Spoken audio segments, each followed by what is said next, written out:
सांगितलं बाबा महाराष्ट्रावर संकट चालून आलंय, त्या संकटाला सामोरे जाण्याकरता एकच काम करा, घोड्याला ना उलटी ठोका. याला शौर्य चातुर्य आणि याला युक्ती म्हणायचं. आपल्याला आवडतं शौर्य चातुर्याच्या गप्पा करायला.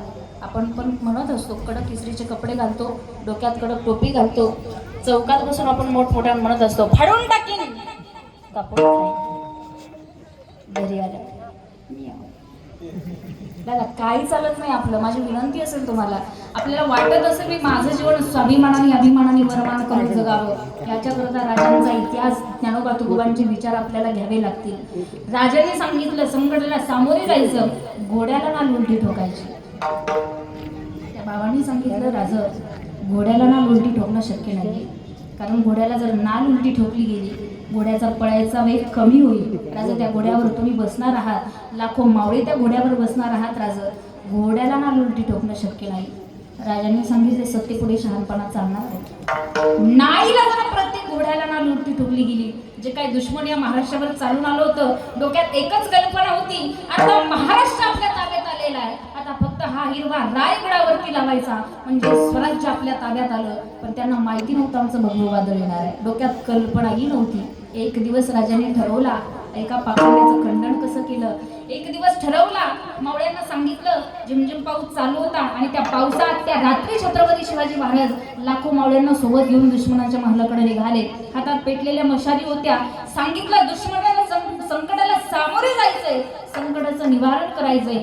दुश्मनांच्या महालापर्यंत राजा पोहोचले, मावळे पोहोचले. राजाने पाहिलं दुश्मन गाढ झोपेत झोपलेला आहे. मावळ्यांना सांगितलं हीच ती संधी आहे या संकटाला सामोरे जाण्याची.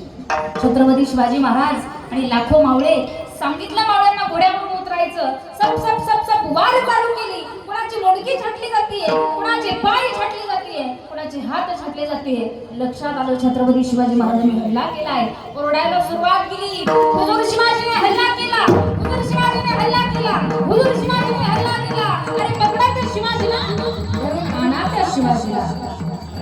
लक्षात आलं पहाड झाले, आता इथं थांबून उपयोग नाही. राजा गडावर निघून गेले. जे काही दुश्मन पाठीमागे लागलं होतं, एकानं विचार केला की बाबा राजा तर गेलेत, राजांना पाहायचं कुठं, राजांना शोधायचं कुठं. दुसरं म्हटलं काळजी करण्याची गरज नाहीये, झिमझिम पाऊस चालू आहे. त्या पावसात ज्या दिशेने छत्रपती शिवाजी महाराज गेले असतील का, त्या दिशेने घोड्याच्या पावलाचे ठसे उमटलेले असतील, त्या दिशेने जाऊन राजांना पकडून आणा. माझा मुद्दा इथं आलाय. आता मला सांगा, राजा जर पूर्व दिशेला गेले असतील, घोड्याच्या पावलाचे ठसे कोणत्या दिशेला उमटणार? बोला.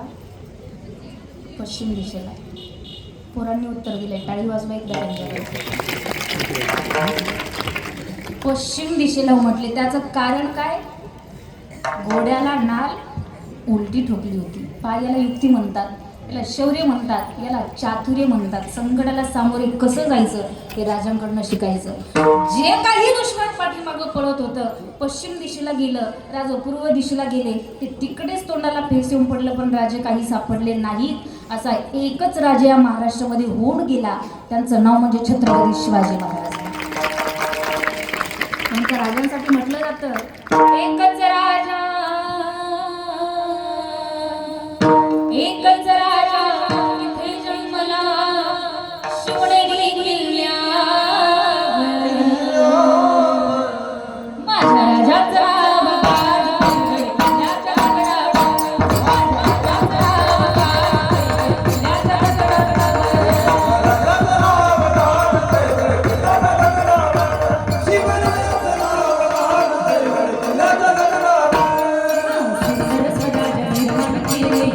Bye.